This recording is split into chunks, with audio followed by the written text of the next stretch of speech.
السلام علیکم ورحمۃ اللہ وبرکاتہ۔ الحمد للہ والصلاة والسلام علی رسول اللہ، اشہد ان لا الہ الا اللہ وحدہ لا شریک لہ واشہد ان محمدا عبدہ ورسولہ نبینا محمد وعلی آلہ واصحابہ اجمعین۔ آپ سب کو صحیح البخاری کی کتاب العلم کے سبق نمبر 10 میں خوش آمدید۔ جیسا کہ آپ کے علم میں ہے کہ ہم گزشتہ سبق میں پڑھ رہے تھے کہ اسلام کے آ جانے سے پہلے کے دور کو دور جہالت اور بعد کے دور کو دور علم کہتے ہیں، اور اسلام کا آغاز ہی علم سے ہوتا ہے، اور اسلامی تعلیمات جاننے والے کو عالم کہتے ہیں، اور اسلام نے علم کی بہت بڑی فضیلت بیان کی ہے۔ اس سے متعلق ہم صحیح بخاری کا کتاب العلم پڑھ رہے ہیں۔ تو آئیے آج کی سب سے پہلی روایت یہ ہے جس کا آغاز امام بخاری رحمۃ اللہ علیہ نے ایک بڑے زبردست باب سے کیا ہے۔ باب ما یذکر فی المناولۃ وکتاب اہل العلم بالعلم الی بلدان، کہ اس بات کا باب کہ مناولہ ہوتا ہے کہ علم جو لکھا ہوا آپ کے پاس ہے وہ ایک دوسرے کو دینا، اس کو آپس میں کمپیئر کرنا کہ کہاں کہاں غلطی ہے، کو کیا درست ہے۔ اصل آپ کے پاس یہ اگر آپ نوٹ کر رہے ہیں کچھ، وہ آپ جا کے اصل کتاب کو دیکھتے ہیں کہ اس میں کتنا ایک مطابقت، موافقت اور غلطیاں کہاں کہاں پہ ہیں۔ اور اہل علم کا ایک شہر سے دوسرے شہر جانا علم حاصل کرنے کے لیے۔ وقال انس نسخ عثمان المصاحف فبعث بها الى الآفاق، حضرت عثمان رضی اللہ عنہ نے قرآن پاک کے مصاحف لکھوائے تھے، لکھوا کر مختلف شہروں میں بھیج دیے تھے، یہ بھی علم ہے۔ ورأى عبد الله بن عمر ويحيى بن سعيد ومالك ذلك جائزا، تو یہ جو عبداللہ ابن عمر، یحییٰ بن سعید اور امام مالک رحمۃ اللہ نے اس کو جائز قرار دیا کہ آپ علم لکھیں، لکھ کر آپ پڑھائیں۔ واحتج بعض اہل الحجاز فی المناولۃ بحدیث النبی صلی اللہ علیہ وسلم، تو مناولہ سے متعلق اہل مدینہ نے اس بات یعنی نبی اکرم صلی اللہ علیہ وسلم کی اس حدیث سے دلیل لی ہے۔ حیث کتب لامیر السریۃ کتابا، جب آپ علیہ السلام نے ایک جہادی قافلے کے امیر کے لیے کچھ لکھ کے بھیجا تھا۔ وقال، اور فرمایا، لا تقرأوا حتى تبلغ مکان کذا وکذا، آپ نے خط جس بندے کو دیا اسے کہا تھا کہ اس وقت تک اسے کھول کے پڑھنا نہیں جب تک فلاں فلاں جگہ تم پہنچ نہ جاؤ۔ فلما بلغ ذلك المكان قرأه على الناس، جب وہ فلاں جگہ پہنچ کے جو آپ نے بتلائی تھی تو انہوں نے وہ خط کھول کے لوگوں کو پڑھا اور بتایا۔ وَأَخْبَرَهُمْ بِأَمْرِ النَّبِيِّ صلی اللہ علیہ وسلم، اور انہوں نے نبی صلی اللہ علیہ وسلم کا فیصلہ ان کو بتایا۔ یعنی کہ علم سیکھنے کا کہ جو مختلف طریقے ہیں کہ آپ کسی سے سن کر سیکھتے ہیں اور پڑھ کر سیکھتے ہیں، دیکھ کر سنتے ہیں، اسی طرح لکھ کر سیکھتے ہیں آپ، اور کتابوں کے ذریعے آپ سیکھتے ہیں، تو یہ ساری چیزیں ہمارے ہاں مروج ہیں۔ تو امام بخاری رحمۃ اللہ علیہ نے روایت ذکر کی ہے عن عبید اللہ بن عبد اللہ بن عتبہ بن مسعود ان عبد اللہ بن عباس، کہ عبداللہ ابن عباس رضی اللہ عنہما نے ان کو خبر دی کہ بے شک رسول اللہ صلی اللہ علیہ وسلم نے بعث بکتابہ رجلا، اپنا ایک لیٹر، اپنا ایک خط ایک بندے کو دے کے بھیجا۔ وَأَمَرَهُ أَن يَدْفَعَهُ إِلَىٰ عَظِيمِ الْبَحْرَيْنِ، اور آپ نے اسے حکم دیا کہ وہ بحرین کے امیر تک یہ پہنچا دے۔ آپ نے ایک وقت آیا تھا نا، خطوط لکھے تھے مختلف حکمرانوں کے نام، تو بحرین آج بھی ہے، اس کا جو حکمران تھا اس کو یہ پہنچا دے۔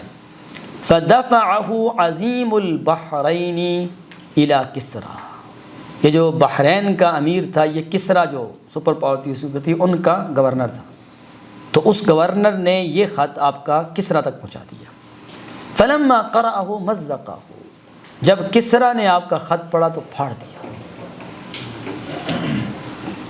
فَحَسِبْتُ أَنَّ ابْنَ الْمُسَيَّبِ قَالَ، میرا خیال یہ ہے، راوی بیان کرتے ہیں کہ ابن مسیب نے یہ الفاظ بھی بیان کیے ہیں، فَدَعَا عَلَيْهِمْ رسول اللہ صلی اللہ علیہ وسلم أَن يُمَزَّقُوا كُلَّ مُمَزَّق، آپ علیہ السلام نے اس کسریٰ کے لیے بد دعا کی تھی کہ جس طرح انہوں نے میرے خط کو پھاڑا ہے، توڑا ہے، ٹکڑے کیے ہیں، اللہ تعالیٰ ان کے بھی ٹکڑے ٹکڑے کرتے ہیں۔ پھر ایسے ہی ہوا تھا، یعنی آپ علیہ السلام کے خط کو تو آنکھوں پہ لگانا چاہیے نا. چلے غیر مسلم تھے لیکن اور بادشاہ بھی تھے جنہوں نے آپ کے خط کو بڑا احترام دیا تھا. ہرقل نے بڑا احترام دیا تھا, اس میں بات چیت ہوئی تھی. تو یہ لوگ عام لوگ تو نہیں تھے نا, یہ بادشاہ اور بڑے دماغ کے لوگ تھے, ان کو تو ایسا نہیں کرنا چاہیے نا. ٹھیک ہے آپ کو پسند نہیں ہے دعوت تو نہ پسند کریں, چھوڑیں. جیسے ہرقل نے دعوت قبول نہیں کی تھی, لیکن یہ والے کام تو نہ کریں. اس وقت بھی احترام تھا کہ اگر کسی کی طرف سے کوئی خط آ جاتا ہے, کوئی پیغام آتا ہے, اور آج بھی یہ ہے مسلم غیر مسلم کنٹریز ایک دوسرے کو لیٹرز لکھتے ہیں, اپنے ایگریمنٹس بھیجتے ہیں فلاں فلاں, تو ان کو احترام کی نگاہ سے دیکھا جاتا ہے. تو احترام کی نگاہ سے دیکھنا یہ تو ایک انسان ہونے کی دلیل ہے. آپ تو انسانیت سے بھی گر بیٹھے. آپ تو ایک عام حکمران کا خط نہیں پھاڑ سکتے کہ جائے کہ سید الانبیاء کے خط کو آپ پھاڑ دیں. پھر ان کے ساتھ ایسے ہوا تھا کہ لمبی کہانی ہے. پھر عن انس بن مالک رضی اللہ عنہ كتب النبی صلی اللہ علیہ وسلم کتابا واراد ان یکتب. حضرت انس بن مالک رضی اللہ عنہ بیان کرتے ہیں کہ نبی کریم صلی اللہ علیہ وسلم نے ایک خط لکھوایا یا ارادہ کیا لکھوانے کا. فقیل له, آپ سے کہا گیا, انہم لا یقرؤون کتابا الا مختوما. آپ سے کہا گیا کہ جن کی طرف آپ خط بھیج رہے ہیں نا, یہ لوگ کوئی ایسا خط نہیں پڑھتے جس پہ سٹیمپ نہ ہو, جس پہ مہر نہ لگی ہو, اس کو نہیں پڑھتے, چونکہ وہ آفیشیل لیٹر نہیں ہوتا. فاتخذ خاتما من فضہ, آپ نے چاندی کی ایک انگوٹھی بنوائی, نقشہ, جس پہ یہ نقش تھا, محمد رسول اللہ صلی اللہ علیہ وسلم. اور یہ کیسے نقش تھا؟ سب سے پہلے نیچے لکھا تھا محمد, اس کے اوپر تھا کیا؟ رسول, اس کے اوپر تھا اللہ. دیکھیے کأنی انظر الی بیاضہ فی یدہ, یہ دیکھیے نا حضرت انس کیا بیان کرتے ہیں. آپ علیہ السلام کی جو انگوٹھی مبارک تھی نا, تو جب آپ انگوٹھی پہنتے ہیں تو اس کا تھوڑی سی جگہ سفید ہو جاتی ہے نا, تو میں آپ کے انگلی مبارک پہ اس کی سفیدی دیکھتا تھا. یہ ہے. باب نمبر 8 ہے باب من قعد حيث ينتهي به المجلس ومن رأى فرجة في الحلقة فجلس فيها. اب یہ دیکھیں نا, علم کا ادب دیکھیے, اور یہ روایت بڑی زبردست روایت ہے یار.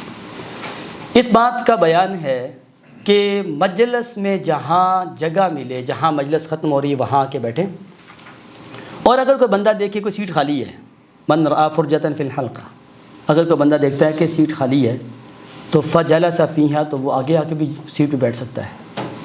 یہاں ایک بات ضرور ذہن میں رکھیں, آپ علیہ السلام کی سیرت مبارکہ یہ تھی کہ جب آپ سے صحابہ سیکھنے آتے تھے وہ بہت قریب قریب ہو کے بیٹھتے تھے.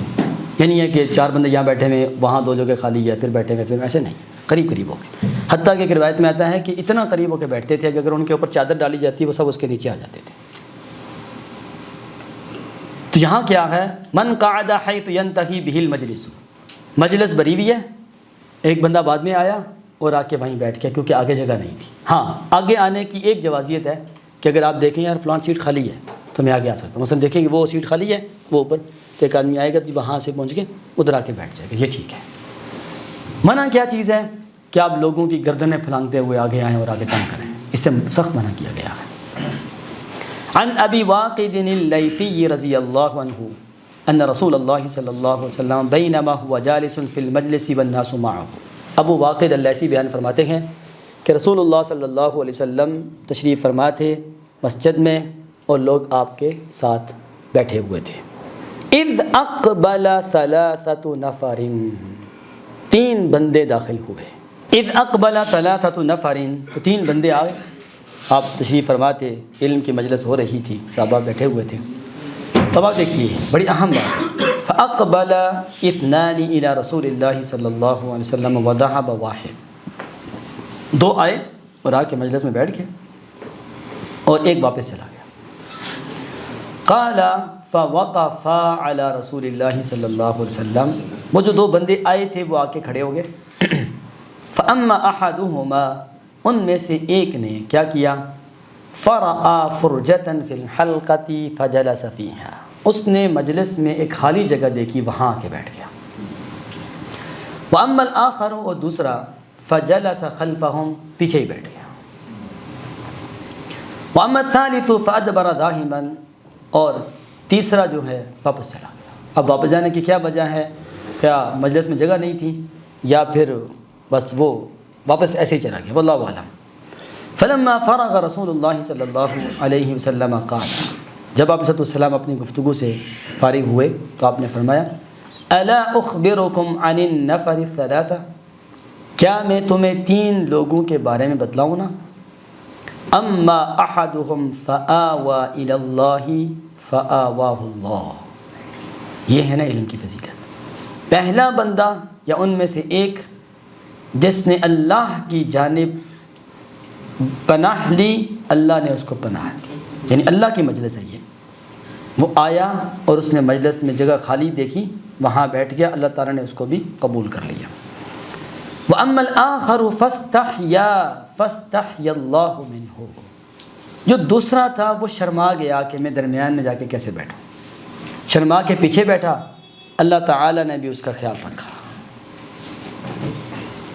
وَأَمَّا الْآخَرُ، رہا تیسرا، فَأَعْرَضَ اللَّهُ عَنْهُ، اس نے اعراض کیا، اگنور کیا، اللہ تعالیٰ نے بھی اس کو اگنور کر دیا۔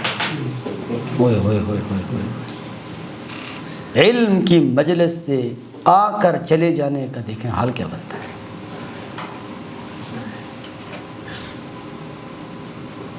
اس کا ایک یعنی بہت سارے فوائد، ان میں سے ایک یہ بھی ہے کہ اگر کوئی آدمی آپ میں سے لیٹ آیا ہے، ٹھیک ہے فائن پے کرے لیکن جائے نہ، ہے نا، جائے نہ یا شیخ۔ اگر وہ اس لیے جا رہا ہے کہ اگر گیا کلاس میں فائن پڑ جائے گا، پھر اعرض اللہ، فائن پے کر دیں، یہ زیادہ بہتر ہے، اس سے بہتر کہ اللہ تعالیٰ آپ کو اگنور کرے۔ اس سے آپ یہ بھی دیکھیے کہ علم سیکھنے کے لیے آنے کی فضیلت کتنی ہے۔ درمیان میں جگہ مل گئی، وہاں بیٹھ جائیں، اللہ تعالیٰ نے آپ کو قبول کر لیا۔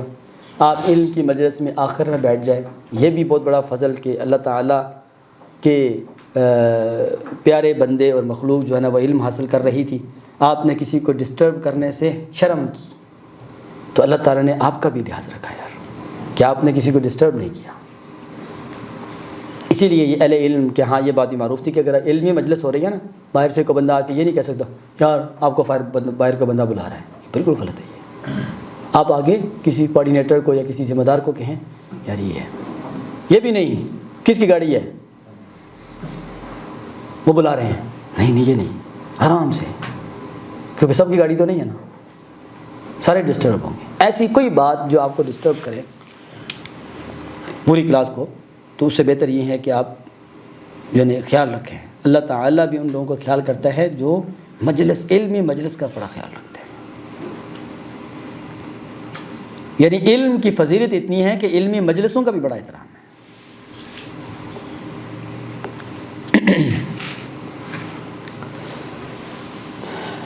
باب قول النبی صلی اللہ علیہ وسلم رب مبلغ او عام سامع، یہ آپ لوگوں کے لیے بالخصوص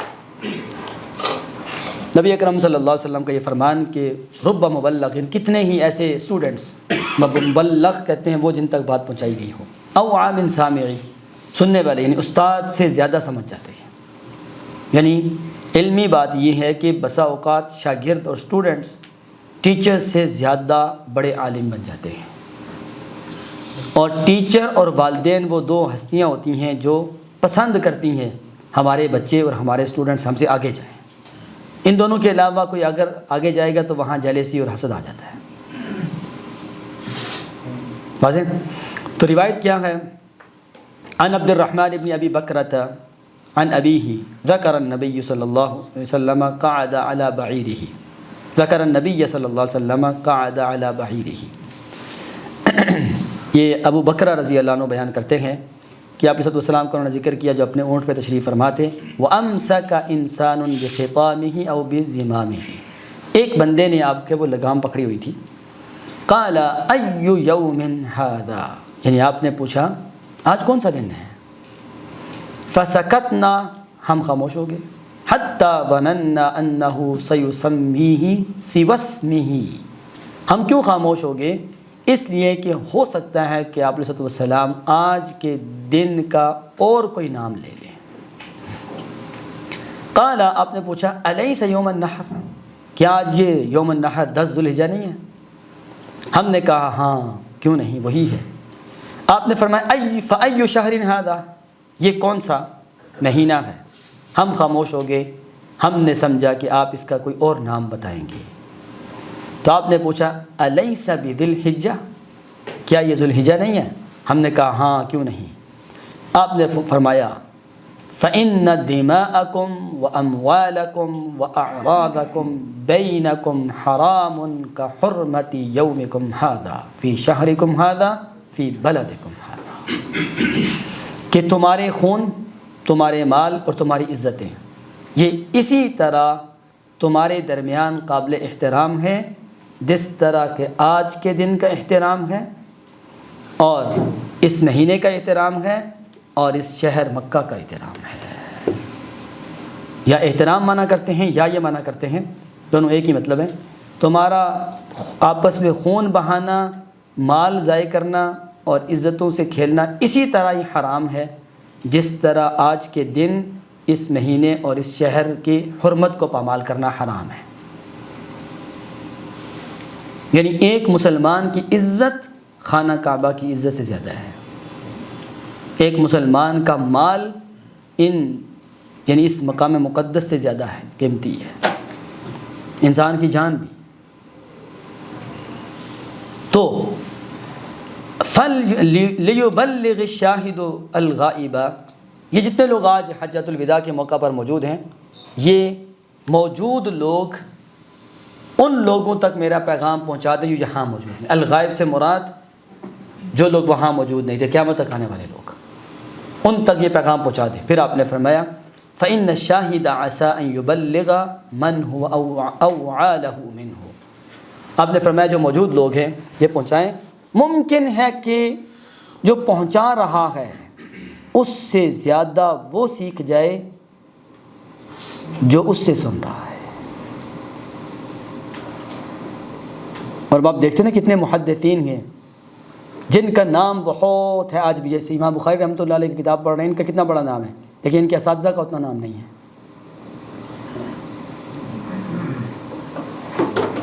تو شاگرد کا استاد سے آگے نکل جانا یہ تو پسندیدہ عمل ہے۔ تو یہ بتلایا جا رہا ہے کہ یہ مت سوچئے گا کہ میں آپ کو یہاں بیٹھے پڑھا رہا ہوں تو آپ مجھ جیسا نہیں پڑھا سکتے، بلکہ آپ مجھ سے زیادہ اچھا پڑھا سکتے ہیں۔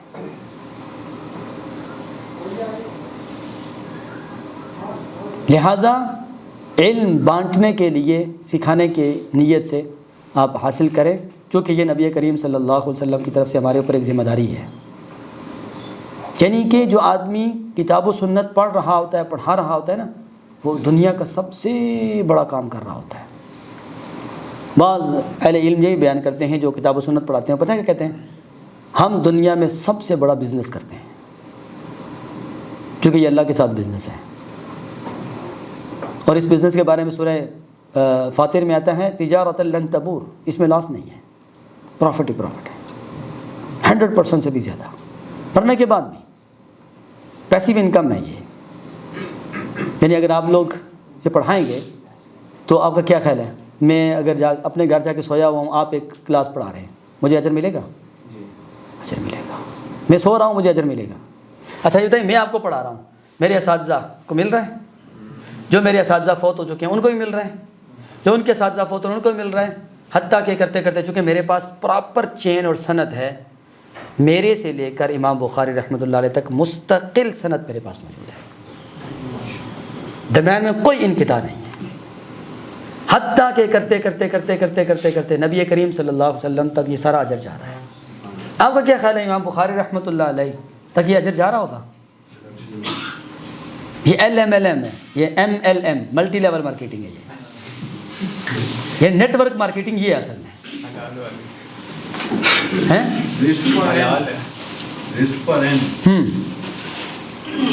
اور اس میں کوئی شبہ ہی نہیں ہے۔ بلکہ ابھی ہم جو فیصل آباد سے گریجویٹس ہوئے تھے، ہمارے جتنے بھی گریجویٹ سے یعنی اسٹوڈنٹس تھے ہمارے کلاس فیلوز، ہم 2001 میں ہوئے تھے، صحیح بخاری ہم نے پڑھی تھی استاد محترم حافظ عبدالعزیز الوی رحمۃ اللہ حفظہ اللہ سے، جو اس وقت بھی صحیح بخاری پڑھا رہے ہیں، 50 سال سے زیادہ ہو چکے ہیں ان کو صحیح بخاری پڑھاتے ہوئے۔ تو ہم گئے، ہم نے ان کے ساتھ بیٹھ کے تھوڑا ٹائم گزارا اور ان کے پاؤں دبائے، ان کو دبایا، ان سے دعائیں لی۔ انہوں نے ایک بڑی مزے کی بات کی، ہم نے کہا استاد محترم نصیحت فرمائے، تو وہ ہیں بھی تھوڑے مزاحیہ بھی ہیں، بڑے اللہ والے بندے بھی ہیں.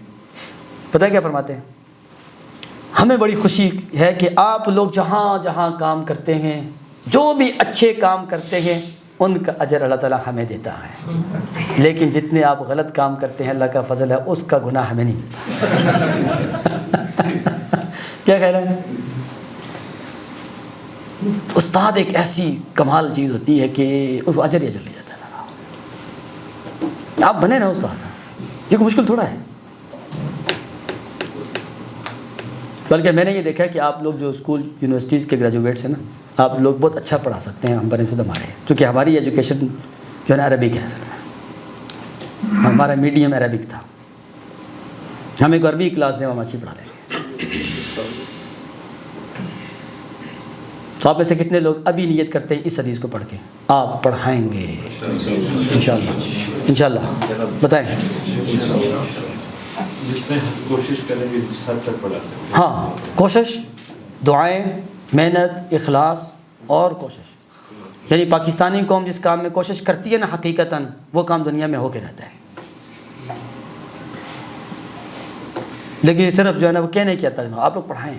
بلکہ آپ کے ساتھ چونکہ وہ استادی شاگردی کا تعلق ایسا جو کبھی ختم ہی نہیں ہوتا. یہ مینڈیٹری رول ہے، یہ الیکٹیو رول نہیں ہے.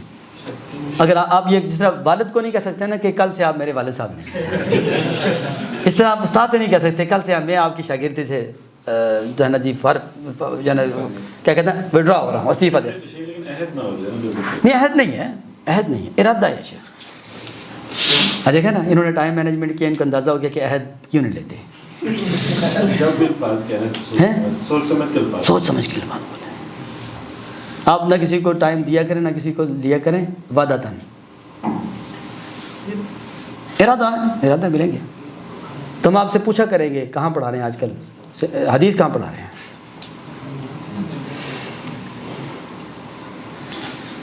واضح؟ یہ کتنی بڑی دلیل ہے جی. شیخ ایک سوال. شیخ حضور صلی اللہ علیہ وسلم یہاں پہ ان سے سوال کر رہے تھے تو آپ اسے احتراماً چپ کر رہے تھے، مطلب کہ وہ خود بتائیں. تو ہمیں کیسے پتا ہو کہ کام پہ چپ کرنا ہے اور کام پہ یہ اچھا سوال ہے کہ صحابہ کرام آپ سے، آپ علیہ السلام ان سے پوچھ رہے ہیں، وہ آگے سے خاموش ہو رہے ہیں، پھر آپ وہی نہ بتلا رہے ہیں. دیکھیے نا، آپ علیہ السلام تو سب سے بڑے تھے نا، اور آپ شریعت آ رہی تھی، شریعت بن رہی تھی. تو صحابہ کرام وہ سب کو پتہ تھا کہ آج کے دن کون سا ہے، آج کا مہینہ کون سا ہے، اور آج کا یعنی جگہ کون سی ہے. آپ علیہ السلام نے جب یہ پوچھا نا سوال، صحابہ کرام نے یہ سمجھا کہ شاید اس کا کہ آج کوئی نیا نام آنے والا ہے. تو اگر آپ کو یہ پتہ ہو کہ میں اگر خاموش ہو جاؤں تو علم کا اضافہ ہوگا، پھر خاموش ہونا بہتر ہے. اور زیادہ بولنے اور جواب دینے سے نا اکثر جواب غلط بھی ہو جاتے ہیں. وہ ایک شاعر نے کہا تھا نا، ما ندمت علی سکوتی مرۃ ولقد ندمت علی الکلام مرارا. خاموش رہنے پہ میں کبھی بھی پشیمان اور شرمندہ نہیں ہوا، بولنے پہ اکثر ہوا ہوں. لیکن علم کے لیے پوچھنا، سوال کرنا، بتانا یہ بھی ہے. جیسے آپ نے پہلے حدیث گزری ہے، پوچھا تھا کہ یہ کون سا درخت ہے جس کی مثال مومن کی سی ہے، یا مومن کی مثال کس درخت کی سی ہے. صاحب خاموش ہو گئے تھے. تو عبداللہ ابن عمر اس لیے خاموش ہوئے تھے کہ وہ بڑوں کی موجودگی میں بات نہیں کرنا چاہ رہے تھے، اور اگر بتا دیتے، جواب دے دیتے تو آپ بھی بڑے خوش ہوتے ہیں.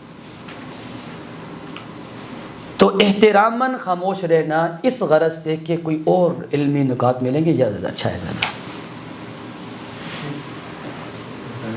ٹھیک ہے، تو جزاکم اللہ خیرہ، بارک اللہ فیکم. انشاءاللہ اللہ کی توفیق کے ساتھ یہ سلسلہ ہمارا جاری رہے گا. اللہ تعالیٰ ہمیں توفیق عطا فرمائے.